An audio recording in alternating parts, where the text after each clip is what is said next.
네, 한 번 더 서로를 바라보면서 인사하겠습니다. 예수 잘 믿읍시다.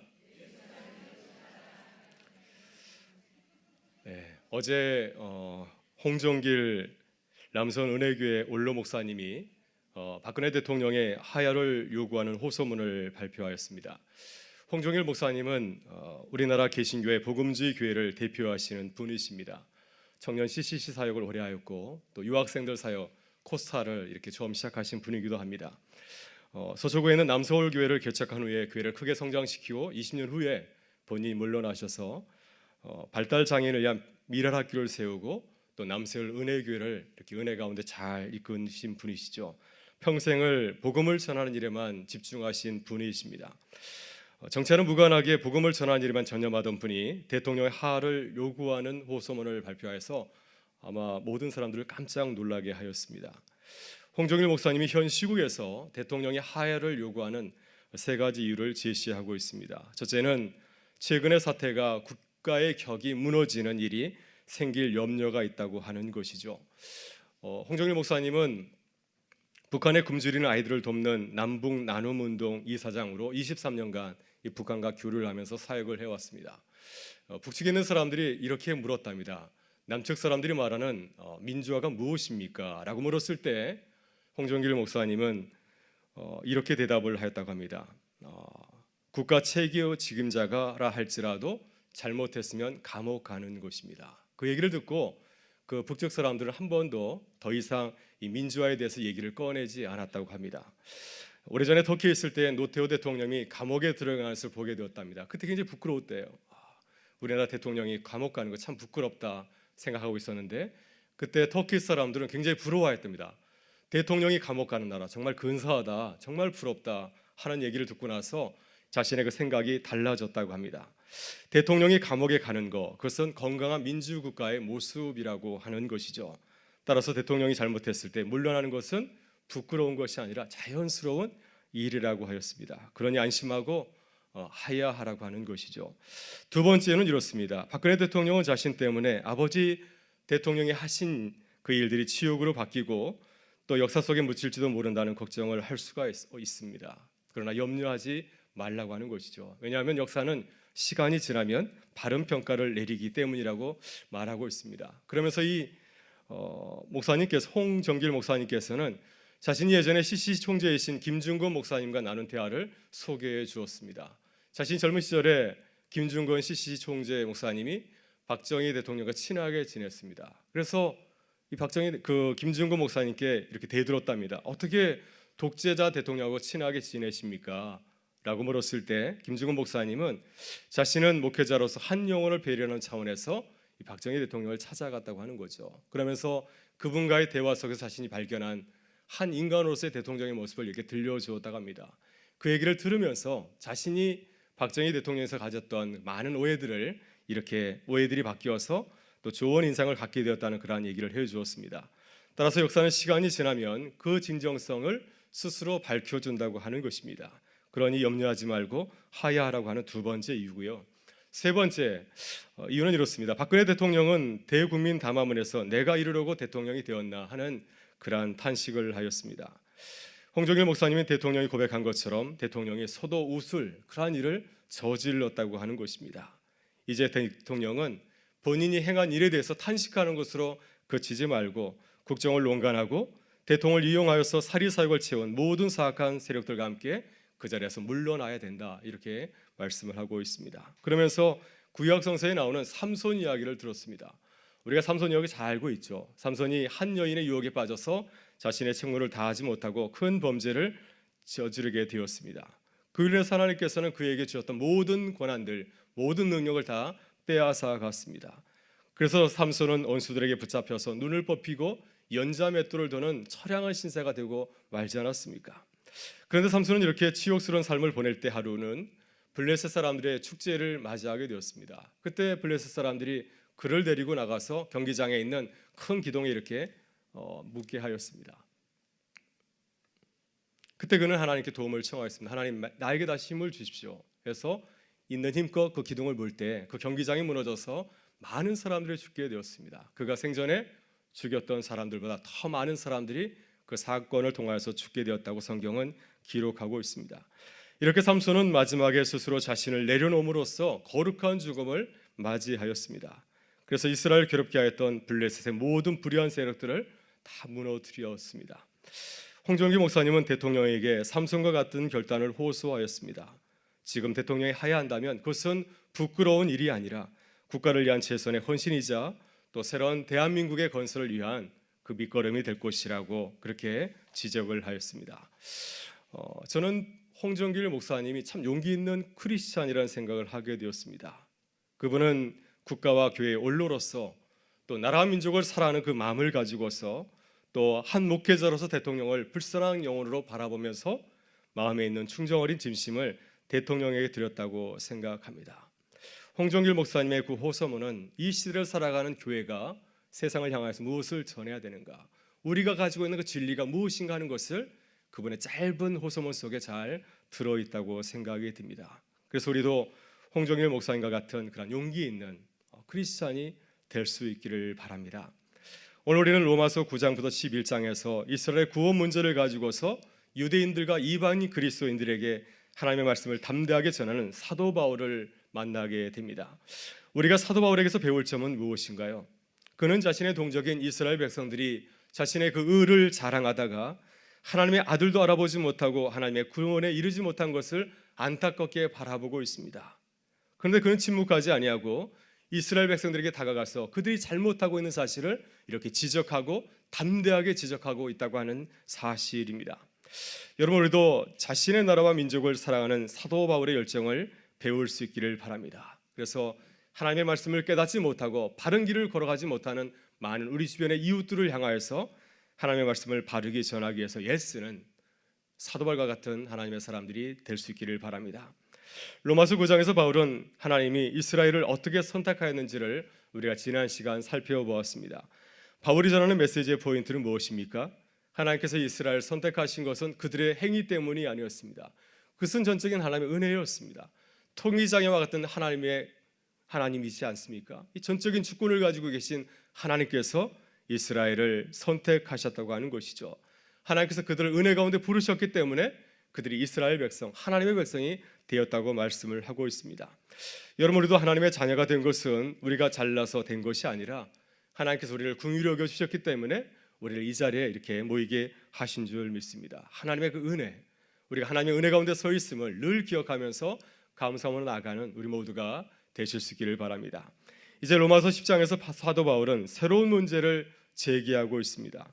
그렇다면 왜 하나님께서 선택하신 이스라엘 백성이 넘어져서 하나님의 구원에서 멀어져 가게 되었냐고 하는 것이죠.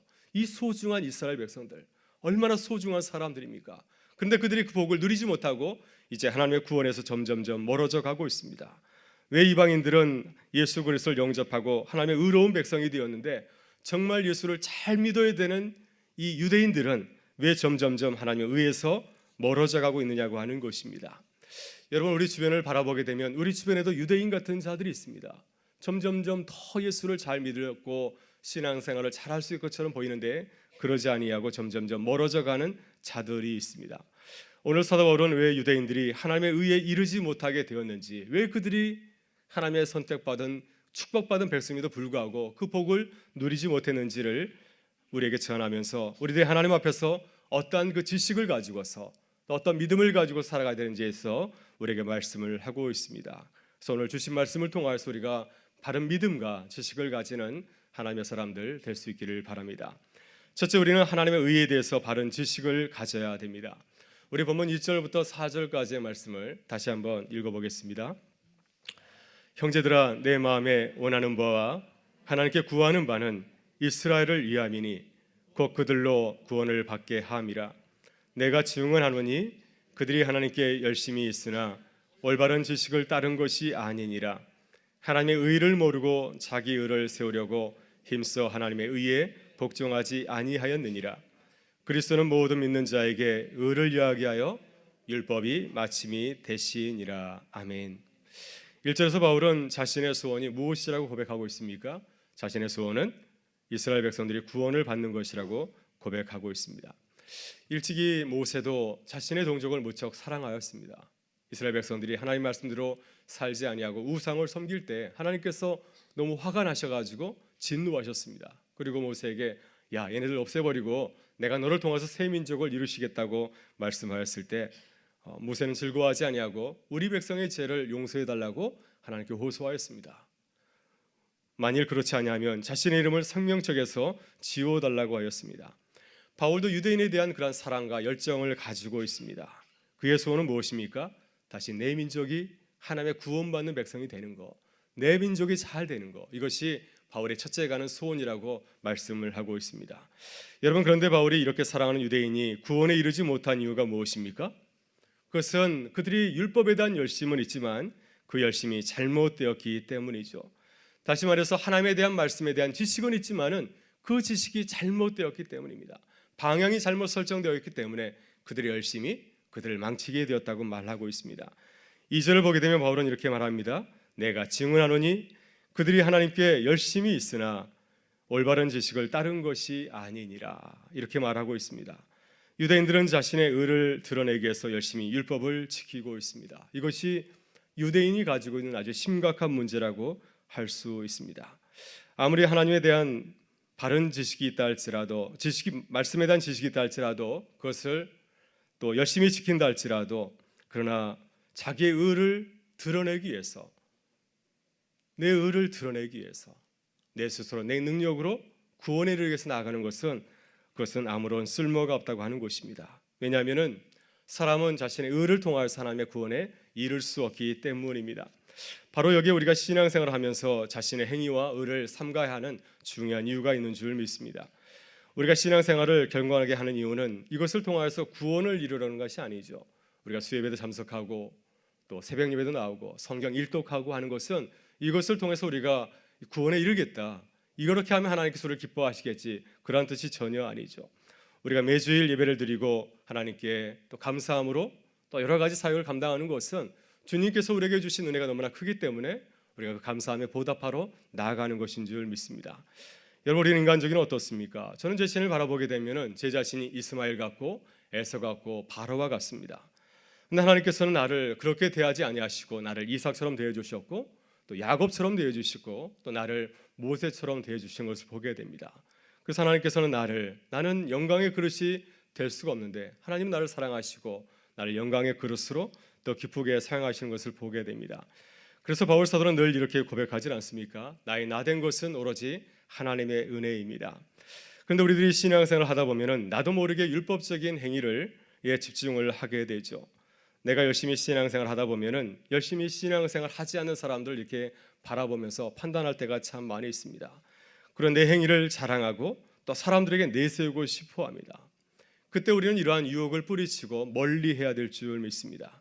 그래야 유대인들처럼 넘어지지 아니하고 쓰러지지 아니할 수 있습니다. 그래서 우리는 늘 우리 자신을 바라보는 것이 아니라 예수 그리스도를 바라봐야 됩니다. 내 육체를 자랑하는 것이 아니라 예수 그리스도를 바라봐야 될 줄 믿습니다. 왜 우리는 우리 자신을 바라보지 말고 항상 예수 그리스도를 바라봐야 됩니까? 예수 그리스도는 율법의 마침이 되기 때문입니다. 바울은 이렇게 증거하고 있습니다. 4절에서 이렇게 증거합니다. 그리스도는 모든 믿는 자들에게 의를 이루기 위하여서 율법의 마침이 되시느니라, 이렇게 말씀을 하고 있습니다. 그러나 이스라엘은 그리스도가 모든 이에게 율법의 마침이 된다는 사실을 깨닫지를 못하였습니다. 그리스도가 율법의 마침이 된다는 뜻이 무엇이겠습니까? 예수 그리스도는 우리가 도저히 도달할 수 없는 그 율법의 목적을 우리를 대신하여서 완전히 이루셨다고 하는 것이죠. 율법의 마침이란 말은 다른 말로 표현하게 되면 율법의 목적이라고 할 수가 있습니다. 예수님께서 우리를 대신하여서 십자가의 죽으심을 통하여서 율법이 우리를 향하여서 향하는 그 모든 요구의 사항들을 다 완수하였다고 하는 것입니다. 따라서 누구든지 주를 믿는 자들은 구원에 이를 수가 있습니다. 그런데 유대인들은 이러한 지식을 소유하지 못하였고 이러한 진리를 깨닫지 못하였습니다. 그래서 모든 것을 내 힘으로 율법을 통하여서 해결하려고 하였기 때문에 그들은 넘어졌던 것이죠. 율법의 마침이신 예수를 바라보지 못하고 예수에 대한 바른 지식을 갖지 못하였기 때문에 그들은 예수를 바라보면서 오히려 넘어지게 되었다고 하는 것입니다. 따라서 우리는 예수 그리스도에 대한 바른 지식을 가지고 있어야 됩니다. 그리스도는 모든 믿는 자들에게 의를 이야기해서 율법의 마침이 되었다고 성경은 우리에게 말씀을 하고 있습니다. 우리를 대신하여서 율법의 모든 요구를 다 이루셨기 때문에 그를 믿는 자는 구원에 이르는 줄 믿습니다. 이 믿음이 우리 안에서 늘 살아서 역사할 수 있기를 바랍니다. 둘째, 우리는 바른 믿음의 의에 대한 지식을 가져야 됩니다. 우리 본문 5절부터 8절의 말씀을 같이 한번 읽어보겠습니다. 모세가 기록하되 율법으로 말미암는 의를 행하는 사람은 그 의로 살리라 하였거니와 믿음으로 말미암는 의인은 이같이 말하되 내 마음에 누가 하늘에 올라가겠느냐 하지 말라 하니 올라가겠느냐 함은 그리스도를 모셔 내리려는 것이요 혹은 누가 무저갱에 내려가겠느냐 하지 말라 하니 내려가겠느냐 함은 그리스도를 죽은 자 가운데서 모셔 올리려는 것이라. 그러면 무엇을 말하느냐 말씀이 내게 가까워 내 입에 있으며 내 마음에 있다 하였으니 곧 우리가 전파하는 믿음의 말씀이라. 아멘. 여러분, 우리가 하나님 앞에서 의를 얻는 길은 크게 두 가지가 있습니다. 하나는 율법으로 말미암아서 우리가 의롭게 되는 것이고요, 또 한 가지는 믿음을 통해서 우리가 의롭게 되는 것입니다. 오늘 본문에서 사도 바울은 이 두 가지 의의 길을 비교해서 우리에게 말씀을 해주고 있습니다. 유대인들은 어떤 의를 붙잡았습니까? 율법을 통해서 의롭게 되는 그 의를 붙잡고 구원에 이르려고 하였습니다. 이 레기 18장 5절의 말씀이 바로 바울이 소개하는 율법으로 말미암아서 의에 이르는 길이죠. 오늘 본문을 보게 되면 이렇게 말하고 있습니다. 5절의 말씀이죠. 율법으로 말미암는 의를 행하는 자는 그 의로 살리라. 율법으로 말미암는 의를 행하는 사람은 그 의로 살리라. 이렇게 레기 18장 5절 말씀은 우리에게 증거하고 있습니다. 율법으로 말미암는 의는 어떠한 의를 말할까요? 율법에 나와 있는 수많은 그 의를, 그 계명들을 있는 그대로 하나도 빠짐없이 다 지켜 행하는 것입니다. 완벽하게 율법을 지키는 것, 완벽하게 율법을 지킨다고 한다면 율법은 우리를 고소할 수가 없는 것이죠. 마지막 우리가 하나님 앞에 섰을 때 율법은 우리를 고소할 수가 없습니다. 우리가 완벽하기 때문에. 그러나 누가 이 율법의 모든 계명을 완벽하게 지킬 수 있는 사람이 있겠습니까? 그래서 이 말씀은 우리에게 너희는 율법의 의를 통해서 의에 이를 수 없다는 사실을 우리에게 가르쳐 주고 있습니다. 여러분, 그렇기 때문에 우리는 믿음으로 말미암는 의를 기대하고 추구해야 됩니다. 바울이 믿음의 의로 제시한 말씀은 신명기 30장 12절부터 14절에서 나옵니다. 모세에 따르면 율법은 하늘에 있는 것이 아니고 또 바다 건너편에 있는 것도 아닙니다. 율법은 백성의 입술과 마음 가까이 있어서 행하기 쉽다고 말씀을 하고 있습니다. 율법이라고 하는 것은 멀리 있는 것이 아니라 바로 너희들 입술 가운데 가까이 있다. 이렇게 모세의 율법을 우리에게 증거하고 있습니다. 이 말씀에 근거하여서 바울은 우리들이 구원에 이르기 위해서는 그리스도를 모시기 위해서 하늘에 올라가거나 또 그리스도를 모시기 위해서 음부에 내려갈 필요가 없다고 말씀을 하고 있습니다. 그리스도를 하늘에서 모셔 내리고 음부에서 모셔 올리는 것이 무엇을 의미하겠습니까? 내가 열심히 기도하고 노력해서 그리스도를 움직이는 것을 말하고 있습니다. 이것은 유대인들처럼 율법으로 말미암는 의를 추구하는 자들이 행하는 것이죠. 이것은 잘못된 행동이라고 하는 것이죠. 우리의 행동을 통해서 그리스도를 변화시켜서 우리가 의에 이르는 것, 이것은 성경이 우리에게 가르치는 믿음의 의가 아니라고 하는 것입니다. 만일 하나님께서 우리가 극단적인 수행과 헌신을 통해서만 구원에 이르게 하셨다고 한다면 누가 하나님의 구원에 이를 수 있겠습니까? 이것은 하나님께서 우리에게서 원하시는 것이 아닙니다. 그래서 우리 가운데서 이러한 극단적인 열심을 가지고서 노력하는 분이 있다고 한다면 이런 스트레스와 억압에서부터 자유할 필요가 있습니다. 하나님께서는 우리가 경건한 삶을 통해서 구원에 이르는 것을 원하지 않는다고 하는 것이죠. 여러분, 그렇다면 하나님께서 믿음의 의를 이루기 위해서 필요한 것은 무엇이라고 말씀하고 있습니까? 그것은 예수 그리스도께서 행하신 일을 마음으로 믿고 입으로 고백하는 것입니다. 사도 바울은 8절에서 이렇게 증거하고 있습니다. 그러면 무엇을 말하느냐? 말씀이 내게 가까워 내 입에 있으며 내 마음에 있다 하였으니 곧 우리가 전파하는 믿음의 말씀이라. 여러분, 우리가 하나님의 은혜를 누리기 위해서 대단한 수고와 헌신이 필요한 것이 아닙니다. 사도 바울은 우리들이 하늘에 올라가서 그리스도를 모셔 내려오고 또 무저갱에 내려가서 그리스도를 모셔 올려온 그런 수고를 할 필요가 없다고 하는 것이죠. 왜냐하면 예수 그리스도께서 우리가 할 수 있는 그 모든 율법의 요구사항들을 다 이미 완수하셨기 때문입니다. 그분께서 모든 것을 다 해놓으셨기 때문에 우리는 그런 것을 할 필요가 없다고 하는 것이죠. 또 하나, 우리는 설령 그런 일을 우리가 할 수 있다 할지라도 그러한 대단한 능력을 가지고 있질 않습니다. 어떻게 우리가 그 율법의 모든 사항들을 다 지켜서 준행할 수가 있겠습니까? 단지 우리가 할 수 있는 것은 예수 그리스도께서 행하신 그 일들을 믿고 고백하는 것이라고 사도 바울은 우리에게 말씀을 하고 있습니다. 우리가 하는 것은 주님께서 우리를 향하신 그 일을 바라보면서 감사하면서 주님의 은혜가 참여하는 것입니다. 주께서 나를 위해서 이 모든 것들을 해놓으셨으니 하나님 감사합니다. 내가 주님의 은혜에 감사하면서 나도 주의 일에 참여하기를 원합니다. 이렇게 나아가는 것이 주님께서 우리에게 원하시는 것이라고 하는 것입니다. 따라서 우리는 율법의 의를 내려놓고 믿음의 의를 사모해야 될 줄 믿습니다. 우리는 육체를 자랑하는 것이 아니라 하나님의 은혜를 높이고 또한 감사해야 될 줄 믿습니다. 이것이 우리가 이 땅에서 승리하며 살아가는 길인 줄 믿습니다. 셋째, 우리는 믿음의 의에 대한 확실한 믿음이 있어야 됩니다.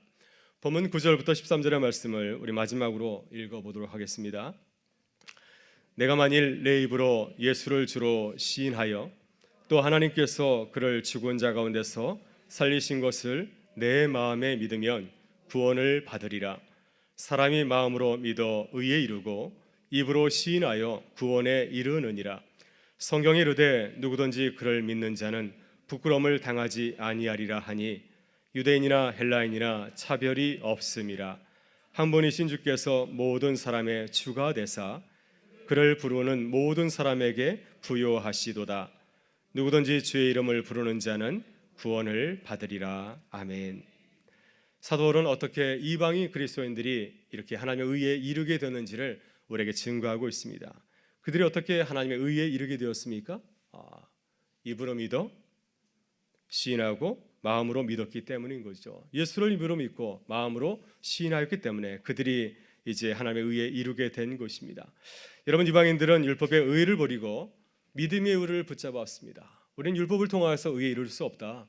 우리는 오직 믿음을 통하여서만이 하나님의 의에 이를 수 있다. 이 진리를 그들은 붙잡았습니다. 그들은 나의 육체를 자랑하지 아니하고 십자가의 은혜를 자랑하고 십자가의 은혜를 붙잡았습니다. 그 결과 그들이 어떤 구원의 은혜를 누리게 되었습니까? 바울은 11절에서 이사야 28장 10절의 말씀을 가지고서 그들이 붙잡은 그 믿음의 의에 대한 결과를 우리에게 이렇게 증거하고 있습니다. 보라, 내가 걸림돌과 거칠은 바위를 시온에 들으니 그를 믿는 자는 부끄러움을 당하지 아니하리라. 이 말씀을 사도 바울은 이 로마서 9장 33절과 본문 11절에서 두 번에 반복해서 강조하고 있습니다. 그를 믿는 자는 부끄러움을 당하지 아니하리라. 나를 자랑하는 자는 넘어지지만은 그분을 붙잡 율법의 마침이신 예수 그리스도를 붙잡는 자는 결코 부끄러움을 당하지 아니한다고 하는 것입니다. 이것이 믿음의 의를 붙잡은 초대교회의 예수 그리스도에 대한 신앙 고백입니다. 여러분, 예수 그리스도는 걸려 넘어지는 거칠은 바위와 같습니다. 이 거칠은 할 때 거칠은이 헬라어로 스캔달론, 걸려 넘어지다 그런 뜻을 담고 있습니다. 예수님을 가만히 보게 되면은, 믿음 없이 가만히 보게 되면은 그 앞에서 걸려 넘어질 수밖에 없습니다. 왜냐하면 예수님은 하나님의 아들로서의 그런 위엄을 갖추고 있지 못하기 때문이죠. 십자가 달린 예수, 그 무력하게 달린 예수가 어떻게 우리를 구원하는 하나님이 될 수 있습니까? 그래서 많은 유대인이 그 앞에 걸려 넘어지게 되었고, 또 많은 이방인들이 이것은 하나님이 아니다, 이것은 어떻게 그 노예, 십자가 달린 그 사형수가 우리를 구원한 자가 될 수 있는가 하면서 예수를 모욕하고 저주하였습니다. 십자가 달린 예수는 하나님의 아들처럼 보이지 않았기 때문입니다. 유대인들도 십자가 달린 예수를 보고 넘어졌습니다. 나무에 달린 자는 저주를 받은 자라. 신명기의 말씀을 가지고서 묵상해 볼 때 예수는 도저히 그들을 구원할 수 있는 하나님으로 보이지 않았기 때문입니다. 그러나 이방인들은 이 예수를 나의 주로 믿고 고백하였습니다. 그때 주님께서는 그들의 주가 되어주셔서 그들의 삶을 부유하게 해주셨습니다. 그들은 장차 주님이 오실 적에 하나님 앞에서 수치를 당하지 아니하고 하나님의 영광에 동참하게 되며 하나님의 영광의 보좌 앞에서는 그러한 영광을 누리게 될 줄 믿습니다. 여러분, 이것이 사도 바울이 유대인들에게 증거하는 믿음의 말씀입니다. 이 복음은 모든 자들에게 열려 있다고 하는 것입니다. 유대인이나 헬라인이나 누구든지 주의 이름을 부르는 자는 구원을 얻으리라. 이 복음을 붙잡고 살아가는 우리 모두가 되실 수 있기를 바랍니다. 오늘 저는 홍정일 목사님 박근혜 대통령에 드리는 하야 호소문을 소개하였습니다. 홍정일 목사님이 보시기에 하야가 박근혜 대통령이 사는 살 길이라고 하는 것이죠. 그래서 그는 많은 오해도 있을 수가 있고 또 어려움을 당할 수 있는데도 불구하고 정중하게 그리고 간곡하게 대통령에게 목회자로서 그에게 하야의 길을 촉구하고 있습니다. 오늘 사도 바울도 유대인들에게 그들이 사는 구원의 길에 대해서 호소하고 있습니다. 그것은 율법의 의를 버리고 믿음의 의를 붙잡는 것입니다. 내 육체를 자랑하지 아니하고 예수 그리스도의 십자가 안에 나타난 하나님의 의를 붙잡는 것, 바로 이것이 유대인들이 영원히 사는 길이라고 그들을 향하여서 애정을 가지고서 촉구하고 있습니다. 여러분, 우리는 구원에 이르는 바른 지식과 믿음을 소유하고 있습니까? 세상을 향하여서 예수의 복음을 부끄러워하지 아니하고 자신 있게 전할 수 있는 그 열정과 믿음을 우리는 소유하고 있습니까? 예수 그리스도를 붙잡고 살아가고 있습니까? 우리의 모든 삶의 영역 가운데서 예수님이 나의 주인이시라고 고백하고 있습니까? 이 교회 안에서만 그분의 주권을 인정하는 것이 아니라 아무도 보지 않는 그곳에서도 예수는 나의 주님이십니다. 그분이 내게 말씀하시면 내가 순종하겠습니다. 이렇게 주님을 주인으로 삼고 나아가고 있습니까? 오늘 주님은 우리에게 말씀하고 있습니다. 누구든지 주의 이름을 부르는 자는 구원을 받으리라. 사랑하는 여러분, 예수 그리스도에 대한 바른 믿음과 지식을 가질 수 있기를 바랍니다. 주님 우리를 어떤 삶의 현장 가운데든지 이 주님을 붙잡을 때 우리를 구원하여 주시고 또 우리에게 부끄러움을 주지 않으리라 믿습니다.